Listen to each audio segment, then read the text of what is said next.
muslim maksudnya. Kok lebih brutal daripada teroris saya? Iya.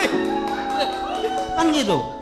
Jadi dalam masalah deradikalisasi itu saya merasa saya yang paling tanggung jawab. Oke. Untuk mengembalikan pemikiran itu.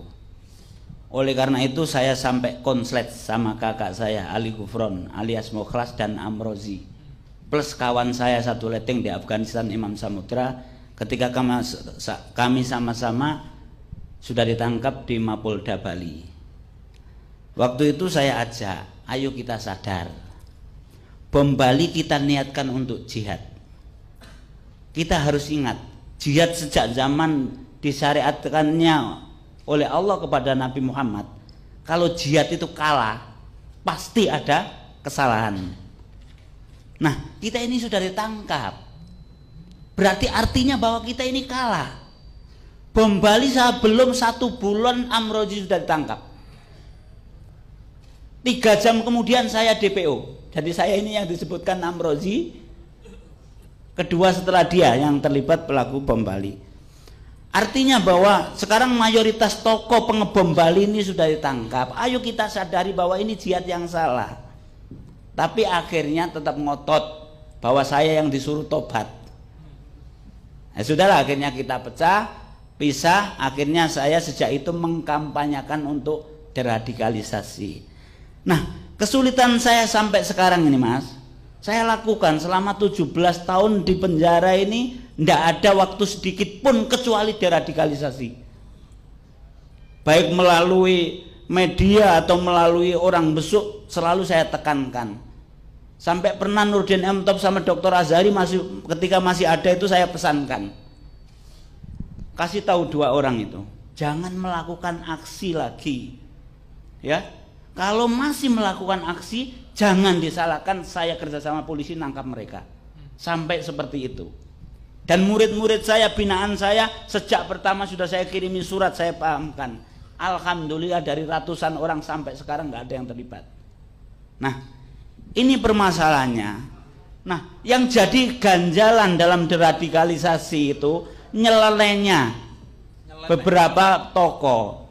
Di antaranya masih nyeleneh bahwa terorisme di Indonesia ini adalah rekayasa atau konspirasi. Ini yang nyeleneh. Akhirnya sulit kita memahamkan ke masyarakat. Kita ajak untuk deradikalisasi bersama-sama. Karena deradikalisasi itu tidak cukup tanggung jawab saya sebagai mantan dan tobat, nggak cukup. Tidak cukup BNPT, nggak cukup. Tapi semua pihak harus. Karena namanya teroris, supaya nanti nggak bingung, saya sampaikan teroris sekarang ini ada 2 kubu. Satu yaitu Al-Qaeda dan yang berafiliasi dengannya. Yang kedua ISIS dan berafiliasi dengannya. Masing-masing ini bermusuhan.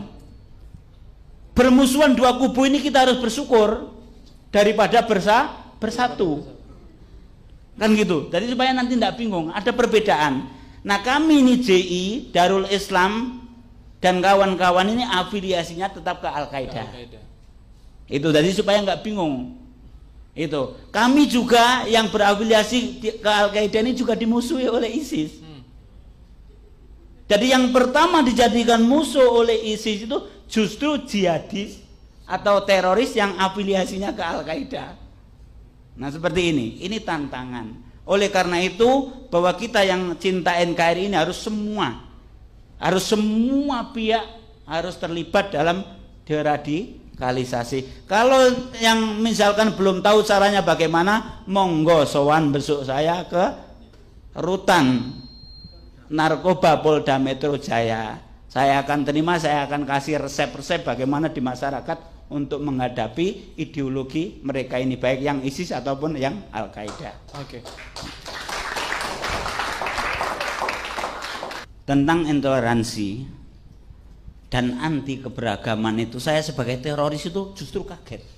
Maksudnya kaget? Kagetnya begini, saya ikuti apa istilahnya gonjang-ganjing itu pasca kasus Ahok. Oke. Di media, di macam-macam itu kok masyarakat ini yang muslim maksudnya kok lebih brutal daripada teroris saya gitu. Iya. Kan gitu. Maksudnya begini, dalam komentar, dalam hal-hal yang berhubungan dengan intoleransi dan anti keberagaman itu kok saya itu kan sudah nggak ada di Indonesia ini yang sebesar saya keterlibatannya teroris sampai sekarang. Oke. Saya ditangkap, BB saya, barang bukti saya masih 2 ton bom, M16 masih 7 pucuk, peluru ribuan dari berbagai kaliber, TNT masih 20 kilo. Jadi keren kan gitu. Kemudian hingga sekarang belum ada yang menyamai teroris di Indonesia. Ya jangan sampai ada, Mas. Maksudnya begini, artinya bahwa belum pernah ada teroris yang berani membawa 1 ton bom kecuali saya. Oke. Itu kan yang bunuh diri itu kan belum lancar nyetirnya. Jadi mau bunuh diri itu minta diantar oleh korlapnya, coba mendekati Sari Club baru saya kasihkan itu. Nah, ini kan sudah paling atas lah, kalau radikal itu paling atas. Teroris paling keren lah katakan. Paling ya. atas. Tetapi ketika saya saksikan intoleransi, kasus Ahok kemudian mendekati Pilpres, yang kemarin itu saya sampai gede-gede. Itu kok seperti itu kan gitu. Nah, apakah ini yang harus kita luruskan? Masalah intoleransi dalam Islam ini adalah ajaran Islam. Toleransi itu ajaran Islam. Berarti kebalikannya, kalau intoleransi berarti bukan ajaran Islam. Toleransi adalah bagian daripada akhlak Islam. Kemudian yang kedua, kebinekaan atau keberagaman ini sunatullah. Hukum alam tidak bisa kita tolak dan tidak bisa kita tentang. Makanya pasti ada. Ya, walaupun keberagaman ini masalah agama, ras, suku dan lain sebagainya tetap akan ada. Kalau kita menentang berarti kita menentang sunatullah. Saya kembali ke pertanyaan. Ya. Apakah ada hubungannya antara intoleransi dengan ini secara langsung atau tidak langsung dengan radikalisme atau terorisme itu? Jadi begini, kan tadi kan sudah saya sampaikan bahwa kami melakukan aksi itu tidak ada hubungannya dengan intoleransi. Itu. Tetapi begini, kalau masalah radikalisme, tentunya teroris ini yang paling tinggi. Ya. Yang intoleransi, anti keberagaman itu masih di bawahnya. Tetapi kalau selama ini apa yang terjadi, yang kami lakukan itu tidak ada hubungannya dengan intoleransi. Karena kami menerima, kami sebagai teroris itu menerima. Ya, ada toleransi. Tadi sudah saya sampaikan, kalau saya ini tidak menerima atau kami tidak menerima adanya keberagaman, tentunya banyak sekali yang sudah kita bom dan kita bunuh. Kalau standarnya Mas Alam untuk mengukur intoleransi itu kan, jenengan mau nggak anak Anda kalau misalnya kepala sekolahnya itu Katolik misalnya, mau nggak menyekolahkan anak di situ? Yo, kenapa kok seperti itu? Nah, itu ukuran intoleransi Mas Alam ya? Enggak seperti itu kalau menurut saya. Karena ngapain saya kok menyekolahkan ke sekolah yang kan gitu. Tetapi kalau misalkan, ya misalkan ini, saya harus menyekolahkan anak ke SD negeri. Ya, ke situ dulu.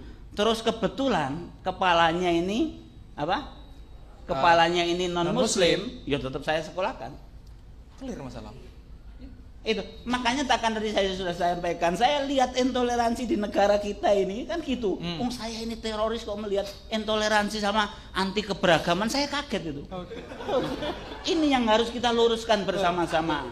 Kan gitu. Siap. Terutama NU Nahdlatul Ulama ini saya akui, jadi istilahnya saya terbantu bener deradikalisasi yang dilakukan oleh NU.